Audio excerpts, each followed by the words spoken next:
नमस्कार दोस्तों, मैं राजेश डी हजारे आप सबका स्वागत करता हूं और आप देख रहे हैं आरडीएस सर चैनल। दोस्तों, जैसा कि आप जानते हैं, कक्षा 9वीं से लेकर 12वीं तक का जो सिलेबस है वो सीबीएसई ने रिवाइज किया हुआ है। और कोविड-19 पैंडेमिक के चलते जो क्लास में स्टडी अभी नहीं चल रही है, ऑनलाइन स्टडी ही चल रही है और क्लास की स्टडी नहीं चलने के कारण जो बच्चों का कंप्लीट सिलेबस होने की संभावना कम ही है और उसके वजह से 30% सिलेबस कम करने के संदर्भ में एक नया निर्देश या जो नोटिफिकेशन या सर्कुलर है वो गवर्नमेंट ने निकाला हुआ है, सीबीएसई ने निकाला हुआ है। तो उसी के संदर्भ में हम आज जानकारी लेने वाले हैं। तो आपको अगर वो सर्कुलर आपने नहीं देखे हैं तो आप सर्कुलर देख सकते हैं। सबसे पहले तो आपको सर्कुलर देखने के लिए या फिर जो रिवाइज्ड सिलेबस है वो देखने के लिए, वो जानने के लिए, विस्तार से पूरी बात जानने के लिए आपको एक वेबसाइट को विजिट करना पड़ेगा और वेबसाइट का नाम है cbseacademic.nic.in, जो कि आपको वेब ब्राउज़र URL जो है ये वाली यहाँ पे मिल गया होगा, यहाँ पे दिख भी रहा होगा। अब यहाँ पे जाने के बाद आपको हो सकता है कि आपको यहाँ पे डायरेक्टली दिखे। अगर यहाँ नहीं दिखता सपोज, तो आपको ये जो करिकुलम ऑप्शन है दोस्तों, इस करिकुलम ऑप्शन में विजिट करना है।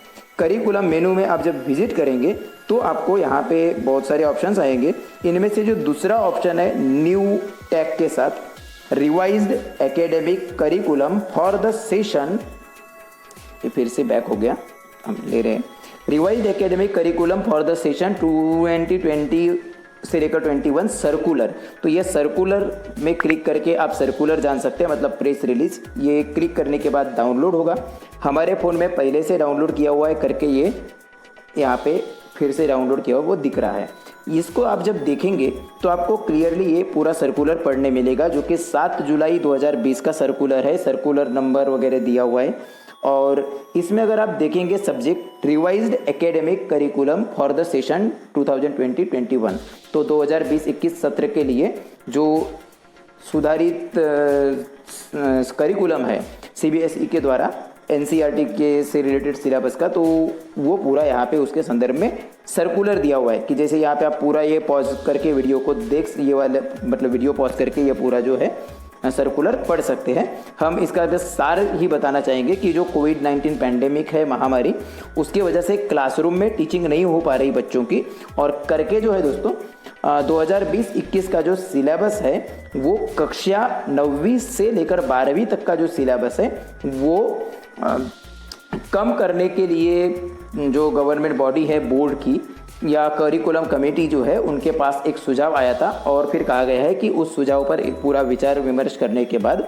जो है सिलेबस जो है वो उसको रिवाइज करने का निर्णय लिया गया। और एक्स्ट्राऑर्डिनरी सिचुएशन को ध्यान में रखते हुए देश में जो अभी ये आपदा की परिस्थिति आई है और पूरी दुनिया के विभिन्न पार्ट्स में जो ऐसी परिस्थिति आई है, उसे ध्यान में रखते हुए और बच्चों का जो लर्निंग प्रोसेस है, बच्चों की शिक्षा पर भी असर ना हो, इस बात का ध्यान रखते हुए जो कुछ ऐसा पोर्शन है जो बच्चों के लिए हर एक चीज़ काम की रहती है, खैर पर उतना काम का नहीं है, ऐसा कोई पार्ट जो है वो या अगले क्लासेस में नहीं है, नेक्स्ट स्टडीज़ में अपर लेवल पर ऐसे सिलेबस को कम कर दिया गया है। तो यहाँ पे एक चीज़ कहा गया और हम आपको बता दें 30% सिलेबस की कुल कम हुआ है गवर्नमेंट के द्वारा, सीबीएसई के द्वारा। आपने न्यूज़ में भी पढ़ा होगा, सुना होगा। दूसरा फिर यहाँ पे ये जो सिलेबस कम हुआ है या रिवाइज हुआ है, ये सिर्फ कक्षा 9वीं से लेकर कक्षा 12वीं तक का जो सिलेबस है उतना ही रिवाइज किया गया है। अब जो सीबीएसई का पाठ्यक्रम चलाने वाली कक्षा या एनसीईआरटी का पाठ्यक्रम चलाने वाली जो कक्षा 1 से लेकर 8वीं तक का जो सिलेबस है, उसके संदर्भ में भी कुछ निर्देश दिए गए हैं और जो सिलेबस रिवाइज किया गया उसके संदर्भ में भी स्कूल के जो हेड्स है या टीचर्स है उन्हें कुछ निर्देश दिए गए हैं। वो ये कि जो the heads of schools and teachers में ensure that the topics that have been reduced are also explained to the students to the extent required to connect different topics. तो अलग अलग या भिन्न भिन्न जो टॉपिक्स है उनसे जुड़ने के लिए भले जो रिवाइज सिलेबस के अंतर्गत अगर कुछ पार्ट डिलीट हुआ या कम कर दिया गया, अगर ऐसा पार्ट है तो उस पार्ट को भी टीचर्स को या स्कूल्स के हेड्स जो है उन्हें जो है पढ़ाने के लिए, उन्हें एक्सप्लेन करने के लिए कहा गया है, मतलब अगर आपके पास समय है तो आप रिड्यूस किया हुआ है या डिलीट किया हुआ सिलेबस भी टीचर या स्कूल के हेड जो है वो अपने स्कूल में पढ़ा सकते हैं, एक्सप्लेन बच्चों को कर सकते हैं। पर यहाँ पे और एक साफ निर्देश बिल्कुल बोल्ड फॉन्ट्स के साथ में जो है बताया गया है वो ये कि however the reduced syllabus will not be part of the topics for internal assessment and year and board examination. तो भले ही आप रिड्यूस्ड सिलेबस बच्चों को आए करके, अगर आपके पास समय है और तो बच्चों को आना चाहिए करके पढ़ा रहे हो या एक्सप्लेन कर रहे हो, पर ऐसा पार्ट जो है या रिड्यूस्ड सिलेबस, कम किया गया सिलेबस में से कोई भी पार्ट आपको या कोई भी टॉपिक्स बच्चों को इंटरनल असेसमेंट, मतलब जो साल भर जो असेसमेंट होती है, ऐसे इंटरनल असेसमेंट में मतलब परीक्षा में, चाचनी में, टेस्ट में पूछना नहीं है, उसका समावेश नहीं करना है। और उतना ही नहीं बल्कि साल के अंत में जो फाइनल एग्जाम होती है या बोर्ड की एग्जाम होती है कक्षा 10वीं और कक्षा 12वीं में, उसमें भी ये पार्ट पूछा नहीं जाएगा। अल्टरनेटिव एकेडमिक कैलेंडर जो है अब इसके बाद वो एनसीईआरटी जारी करेगी और करके पूरा बताया गया है। टीचिंग की पेडागोजी मतलब जो शिक्षा शास्त्र है वो भी इंफॉर्मेशन मतलब प्रोवाइड कर दी जाएगी। फिर कक्षा 1 से 8वीं तक का जो सिलेबस है उनका क्या, तो उसकी जो लर्निंग आउटकम सही तरीके से आए, सही तरीके से पूरा अल्टरनेटिव एकेडमिक कैलेंडर क्या हो, लर्निंग आउटकम जो शिक्षा से जो भी उद्देश्य जो रहते हैं, गोल जो रहते हैं, तो वो भी प्राप्त हो सके एनसीईआरटी के माध्यम से जो भी प्रिस्क्राइब या स्पेसिफाई किया गया है वो पाने के लिए कक्षा 1 से 8वीं का जो भी है वो सिलेबस के लिए स्कूलों पर निर्भर कर दिया गया है। स्कूल अपने लेवल पर उसका डिसीजन ले सकते हैं या फिर सीबीएसई भी या एनसीईआरटी भी जो है बाद में शायद सर्कुलर वगैरह जारी कर सकती है। फिलहाल तो उसके संदर्भ में यही बताया कि स्कूल्स में फॉलो दो अल्टरनेटिव एकेडमिक कैलेंडर, तो स्कूलों पर ही पूरी जिम्मेदारी सौंप दी गई है कक्षा 1 से 8वीं की।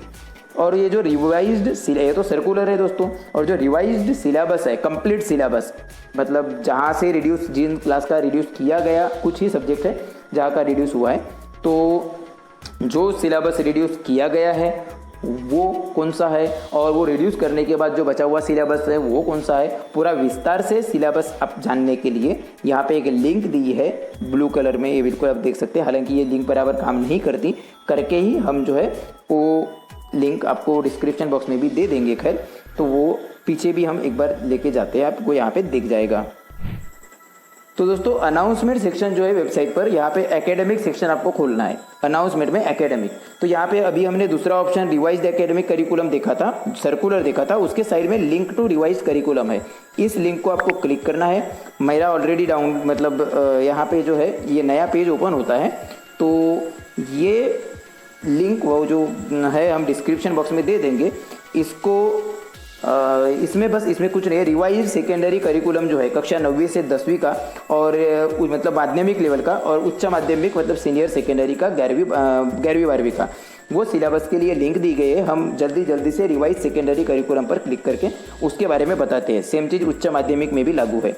यहाँ पे कुछ टैब्स ओपन होती है या कुछ ऑप्शंस ओपन होते हैं। इनिशियल पेजेस में आपको बस वही कुछ जानकारी वगैरह मिलेगी। रिवाइज लैंग्वेज मतलब पूरी भाषाओं का विषय यहाँ पे समावेश है, आप अगर ये देखें तो। उसके बाद में उसमें नीचे रिवाइज मेन सब्जेक्ट्स, यहाँ पे अगर आप चेक करेंगे तो मेन सब्जेक्ट जो है मैथमेटिक्स, साइंस और सोशल साइंस वो है। और revised other academic elective subject जो है जैसे वैकल्पिक विषय, उनका समावेश यहाँ पे है। यहाँ पे आपका जो भी सब्जेक्ट है आप उस सब्जेक्ट पर लिंक पर क्लिक कर सकते हैं। उस सब्जेक्ट के बारे में पूरी जानकारी उस क्लास की जो है पूरी मिल जाएगी, पूरा पार्ट मिल जाएगा, कितने पीरियड में पढ़ाना है, कौन सा टॉपिक मतलब कौन सा सिलेबस है, क्या पार्ट डिलीट हुआ है, ये पूरी जानकारी आपको मिल जाएगी। और कितने मार्क के लिए कौन सा पार्ट है वो भी जानकारी मिल जाएगी पेपर पैटर्न के अनुसार। फिर अगर आपको सिर्फ और सिर्फ डिलीट किया हुआ या सिर्फ रिड्यूस किया हुआ पोर्शन ही देखना है अपने सिलेबस का, तो उसके लिए और एक इजी लिंक यहाँ पे क्रिएट कर दी गई है। ये भी लिंक हम डिस्क्रिप्शन बॉक्स में दे देंगे, माध्यमिक और उच्च माध्यमिक दोनों लेवल की। तो करिकुलम डिडक्शन डिटेल्स, तो ये अगर आप ओपन करते हैं तो यहाँ पे आपको जैसे कक्षा 9वीं 10वीं जो है, 9वीं 10वीं में कुल 8 विषयों का सिलेबस जो है वो डिलीट किया गया है। जैसे कि यहाँ पे आपको सिलेबस के नाम दिख रहे होंगे। हम इंग्लिश में टीचर हूँ, तो मैं जो इंग्लिश लैंग्वेज एंड लिटरेचर का एक बार ओपन करके आपको दिखा देता हूँ। तो यहाँ ये अगर आप ओपन करेंगे, ये थोड़ा सा समय लग रहा है, तो यहाँ पे आपको जो है यहाँ पे दिखेगा जैसे डिलीटेड टॉपिक्स क्लास 9, तो यहाँ पे आपको दिखेगा ग्रामर पोर्शन में क्या रिड्यूस हुआ, राइटिंग सेक्शन में क्या रिड्यूस हुआ, लिटरेचर में 2 बुक है 9वीं क्लास में, तो बिहायू करके बुक से कौन से चैप्टर रिड्यूस हुए और मोमेंट्स में से कौन से रिड्यूस हुए, तो ये आपको पूरी जानकारी मिल जाएगी। फिर कक्षा 10वीं में भी उसी तरीके से आपको जानकारी मिल जाएगी। और कंप्लीट सिलेबस अगर आप देखना चाहते हैं तो आपको ये जो पीछे का पोर्शन है वहाँ से ये मिल जाएगा दोस्तों। ये जो L1 वगैरह जो है रिवाइज लैंग्वेज या revise main subject, revise other academic elective, इन ऑप्शन में से अगर आप जाकर देखेंगे तो आपको विस्तार से पूरी जानकारी मिल जाएगी। जो रिवाइज सीनियर सेकेंडरी करिकुलम में जो 11वीं 12वीं का है, यहाँ पे भी सेम वही टैब्स है, तो आप इस तरीके से देख सकते हैं। दोस्तों मुझे उम्मीद है कि आपको ये वीडियो पसंद आई होगी। अगर आपको ये वीडियो पसंद आई है तो प्लीज़ इस वीडियो को लाइक कीजिएगा और कक्षा 9वीं से लेकर 12वीं के जो भी छात्र है जो NCERT का सिलेबस फॉलो करते हैं या फिर CBSE के बोर्ड में वगैरह पढ़ते हैं, अब स्पेशली NCERT के सिलेबस से रिलेटेड ये पूरी चीज़ें हैं, तो ऐसे टीचर्स, स्कूल से संबंधित पेरेंट्स भी हो गए और बच्चे भी हो गए, छात्र, तो ऐसों तक ये वीडियो ज़्यादा से ज़्यादा पहुंचाने के लिए वीडियो को शेयर जरूर करें। और अगर आपके कोई सवाल सुझाव है तो आपको कुछ देखने में वगैरह अगर कुछ कन्फ्यूजन वगैरह हो रहा है तो आप नीचे कमेंट बॉक्स में कमेंट जरूर कर सकते हैं, हम आपको मतलब हेल्प करेंगे, हालांकि उसकी ज़रूरत शायद आपको नहीं पड़ेगी। और अगर आप हमारे चैनल पर नए हैं तो प्लीज़ चैनल को सब्सक्राइब जरूर कर दीजिएगा दोस्तों, और जो है हमारे चैनल में सब्सक्राइब करने के बाद में बेल आइकन को भी जरूर प्रेस करिएगा, ताकि हमारे जो चैनल पर दी जाने वाली विभिन्न टॉपिक्स पर जो अपडेट्स है वो आपको रेगुलर मिलते रहेंगे। धन्यवाद।